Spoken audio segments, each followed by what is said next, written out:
So unfortunately, we had some lawn people come in and we had to interrupt the recording here. So we're gonna try to do another one all the way through without any edits. So the goal here today is getting her used to focusing when she's following me, and then the micro leash pressure to help let her know when she's getting a little bit too far off to the side or too far ahead, right? As well as just the regular boundary leash pressure that we've been practicing. And the goal here is to get her used to feeling rewarded for coming back to a certain spot with the heel. Good girl.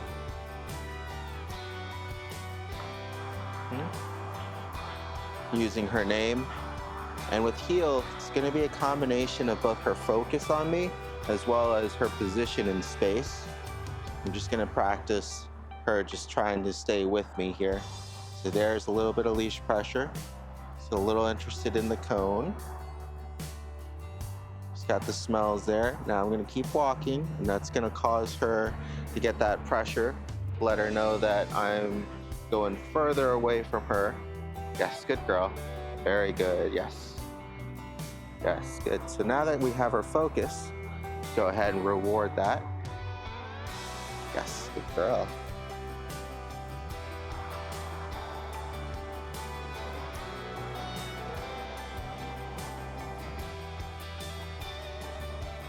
Good girl. And the goal here is to just keep her with us. Starts going too far. Yes, good girl. So I just held the leash in place for a moment there when she got distracted by the leash, and let her refocus back onto me and reward her for stopping when I stopped. I'm gonna start again. Okay, I'm gonna go ahead and change direction here. Change direction back in. Now she's going too far out. Yes, good girl, this way. Okay. Right, so I let the leash do all the work on that one.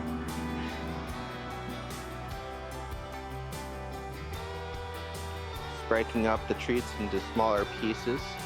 We're gonna do kind of a high volume and immediate reward system in the beginning here to get her used to following us and feeling rewarded, really conditioning that positive reinforcement behavior. And then as she gets better and she continues to maintain focus and follow us a bit more, then we can start weaning off of the treats, right? So here, she's stuck on something on the ground, maybe from the other treat. Good. Just gave her a little bit of the leash pressure.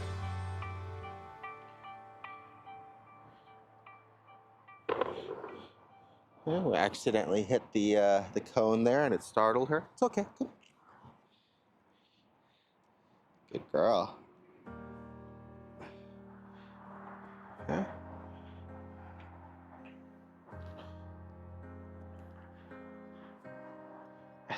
Good girl. Good. So that time she noticed that I was changing directions.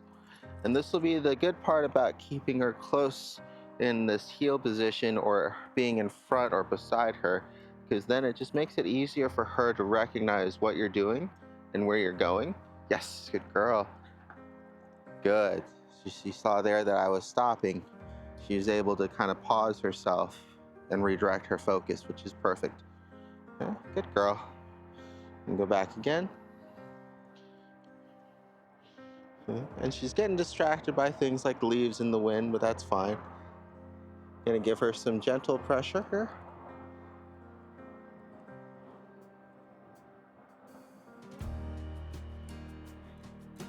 There we go. Good girl. You just want to be consistent, and we want to make sure that she doesn't just ignore the leash pressure. You can either do it linearly by continuing to walk, and that pressure will increase as you continue walking away. Good. Or you can do the sudden or the pulses of pressure to help give her that message as quickly as possible. With her, because she's still very small and still learning, we don't really need harsh pressure.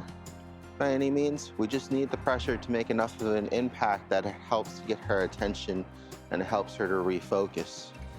We really want to try to build a positive connection with her and even the leash pressure, so that lets her just know what is going on. Like right there, good girl. I was changing directions. We combine that with keeping her close and her focus, good girl, right? Because if we have her focused, then we don't need any leash pressure, as you can see here. Good girl.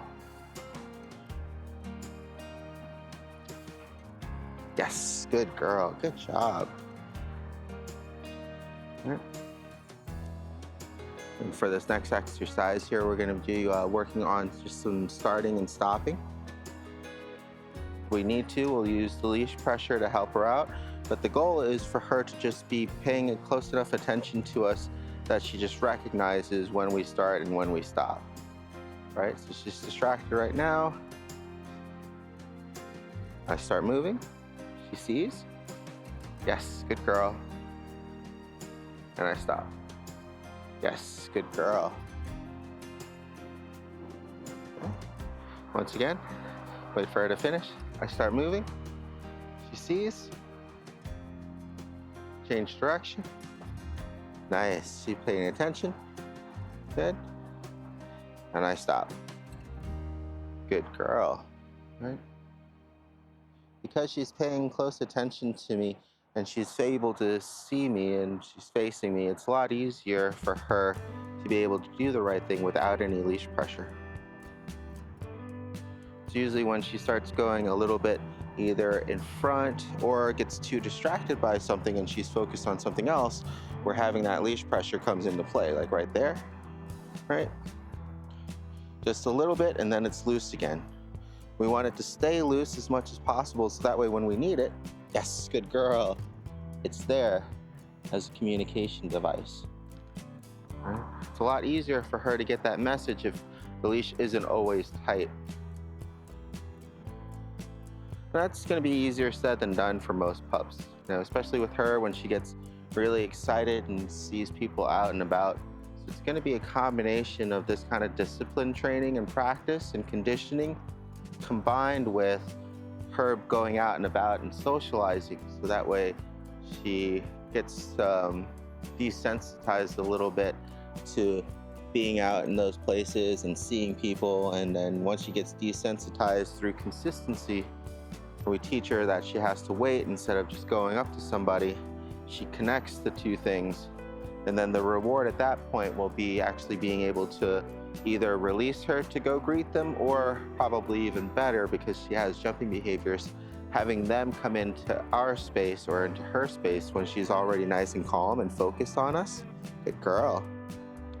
Because then she'll also be less likely to jump or get too excited, and we'll be able to correct her really quickly in case she does get too excited or seems like she's starting to jump up, as opposed to her being so far out. Good girl.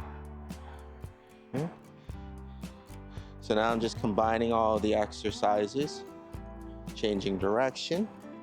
Good girl. Start and stopping. Good girl. And she's been doing really good with that this morning.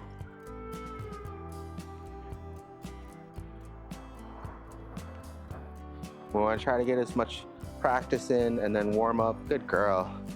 In these quieter, less distracting environments. Good girl. Perfect. Good girl.